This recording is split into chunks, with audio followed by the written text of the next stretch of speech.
Hi, welcome back to another web development video where I'll show you how to make modern websites using HTML5, CSS3, and a little bit of JavaScript. In this video series, we're going through a program called Webflow. You can find it at webflow.com, and we are creating a website using this visual code editor. And that's what it is. It's an online editor, so all this is done in the browser, and it's pretty great so far. We've created this website here, and we're just kind of moving through. We're using this as a template, sort of something for us to hook onto as a design. And you can see that we've gone through each of these sections so far. And the next section is the blog section.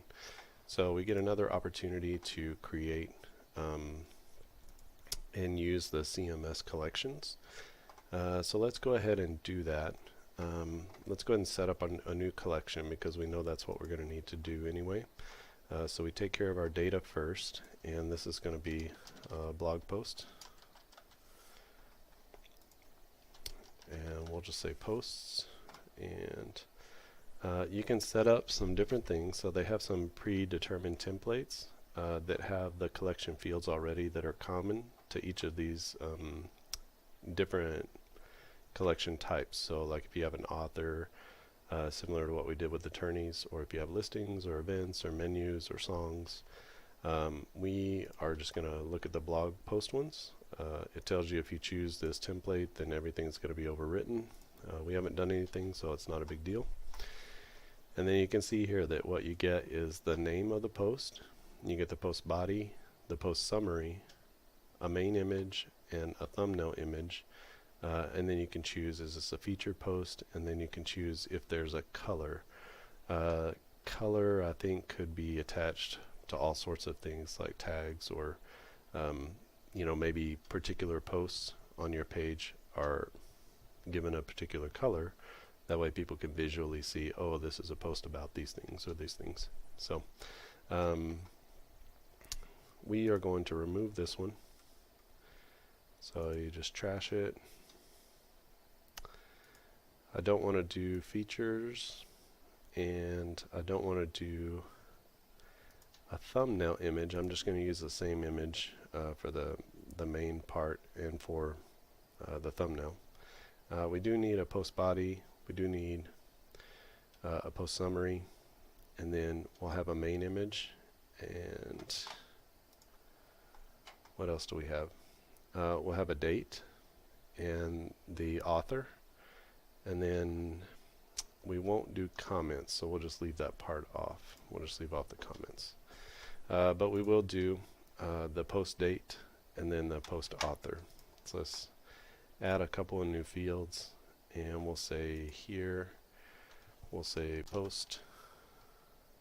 Actually, is there a date field? So let's see. Rich text date time. Okay. So post date. We'll include a time picker. So choose the published date, and that's going to be a required field. And then also our person's name. So we'll just do a plain text post author. Who wrote this post, and single line field is required. Okay. So we can leave these things here. This is going to include a little date picker here, so the person can either type in the date or they can choose the date that it's supposed to be published. And we'll create that collection, and we're just going to go ahead and add some dummy items. We'll just go ahead and add 10, and that should be fine. And so what this does is it uses your template, and then it fills in some dummy content into your blog post template, and it creates, in our case, 10 items that are sample blog posts. And you can see if you click on each of them, it's got some dummy text, and it's got the name for the blog post, like the title, has a little post summary, and it has an image that it's attached, and it's already included a date, and it has a post author. So this is already done a lot of the work for us. Alright, let's go back over to our template and let's build out the post section. I'm going to add a new section. I'm going to keep this spacer section down here and just click body and section, and that adds a new section here. And we're going to call this section, we're going to give it an ID of blog posts, and we'll just call it a section. And then we're going to say blog posts as a class. So our section has a class. And then we're going to do, this is following a very similar pattern as our last two sections. So we're going to have an inner section with a heading, and then we'll have our collection list here. So let's do a div inner. So we put a div block into our blog posts. We give it a class of blog posts inner, and we're going to make that a maximum width of 1200 pixels, just like we've done before, and then we're going to center it so that it stays centered. Let's go ahead and copy and paste our section heading here into our inner section. It looks like that didn't take, so we're going to say blog posts inner. We'll hit enter. Okay, and then because we erased the class before, I got to redo that. Okay, so now that should be okay. Our blog post inner is maximum width of 1200, and then we have our heading, our section heading inside of that. Let's go ahead and, what do they call it? Our blog.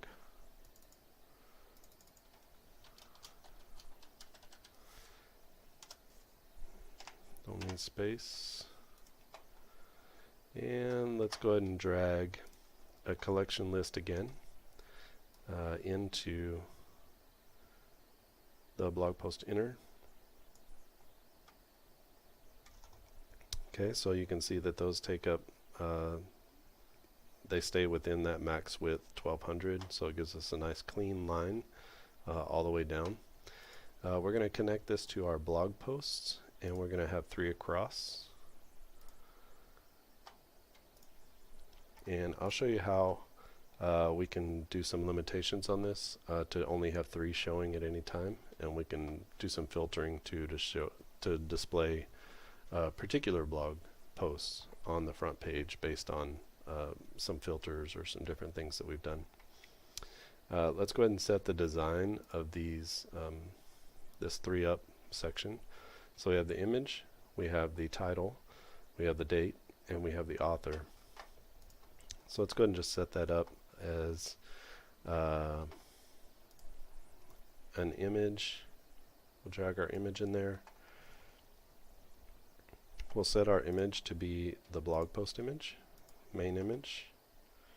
Okay, so you can see that each of our posts has an image, and it's been set in. And then inside of, or underneath that, we're going to put our blog post heading. So let's take a heading and we drop it right underneath in the collection item. And then we're going to connect that to our name, which is going to be the post name, the name of our blog post. So already it's looking like you would expect a blog page to look. And then underneath that, we have these things side by side, so let's go ahead and create a little div container that we can control it a little better with Flexbox. So there's a div block here, and that's going to be our meta, so let's say blog posts meta. So that contains all of our meta information, and we'll just take a text block, and we'll connect our text block to our post date. And then we'll have another text block that will connect to our post author.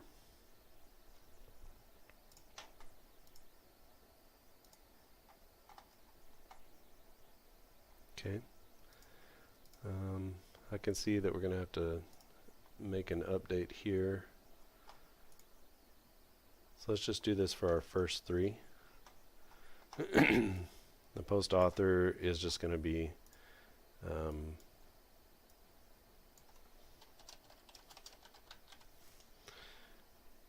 just needs to be updated to someone's name as opposed to all this line of whatever.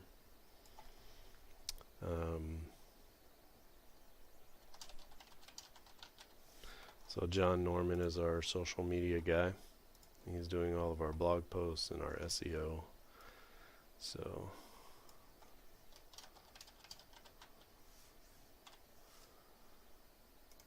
let's just set that in there like that.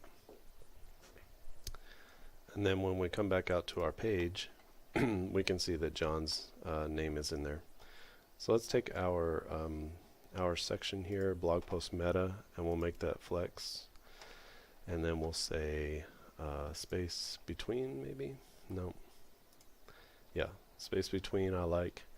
And then we'll give that a little bit of margin on the top. Maybe 1 rem.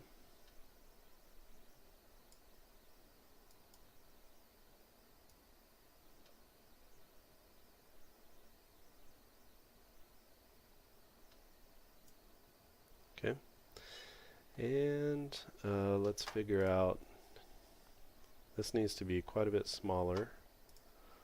Oh, let's just styling this out. So this is going to be maybe 16 pixels and extra light. This is going to be a little bit smaller here, maybe 32 or 24. Okay, and then that means we should adjust our line height as well.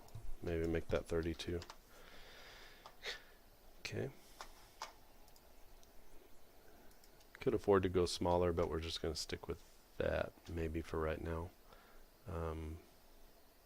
Could go down to maybe 18 or something like that. And then for each of our collection items, if we click on the collection item, let's create a little bit of margin there on the bottom.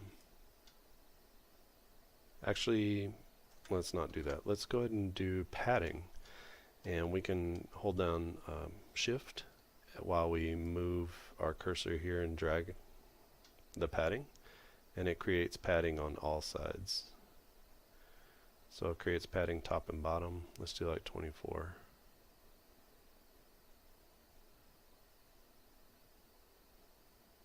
Okay. So that gives us some padding on the top and bottom all around our grid. Now we have more than we really want to show. We really want to show maybe 3 or 6. 6 might be okay.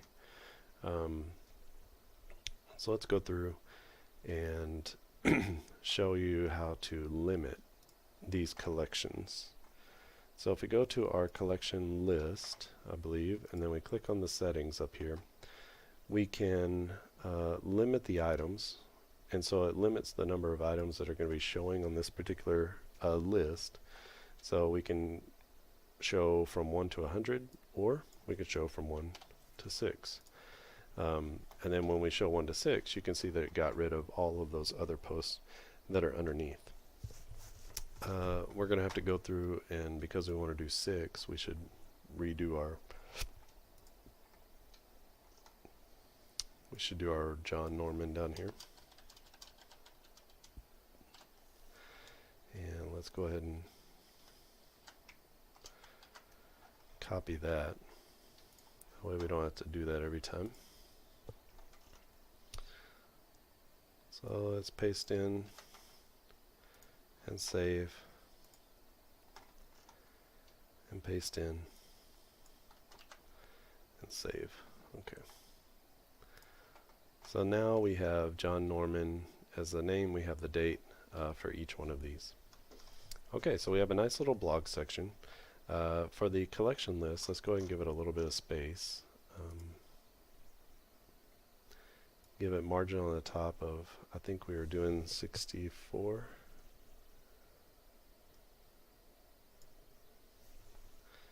Okay, or like I said, you can click it, type in 64, and that gives you some space.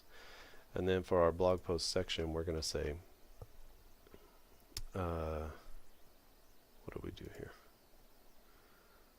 64 on the top, 80 on the bottom. Okay, so we'll do the same here. So we go to our padding, and we say 64 on the top, and we say 80 on the bottom. Again, you could use, did we do that in the right place? We did not. So let's do that in the right place. Let's do it on the blog post. 64 and 80. You can tell you've done it because when you hover over it, you can see the green there shows you your padding. And when we're up here, we can see the green as well. Okay. So this is our blog. And like I told you before, we can actually connect these. So when you click on this, it goes to a blog page that actually shows the actual blog content. So let's see if it'll pull it up. So this is our actual blog page, our blog theme. It has several parts to it. This is obviously going to be for something like a WordPress type of deal where you have a comment system and you have some categories and things like that over here.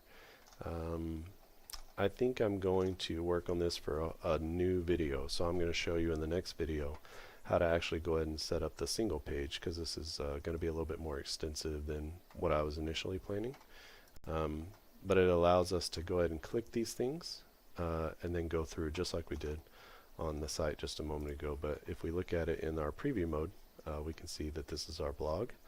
And then when we make these clickable, then they'll go to their own blog post, like a single page template, like you would have in a WordPress type of system or a CMS type system, where you click onto a list item and then it goes to the full page.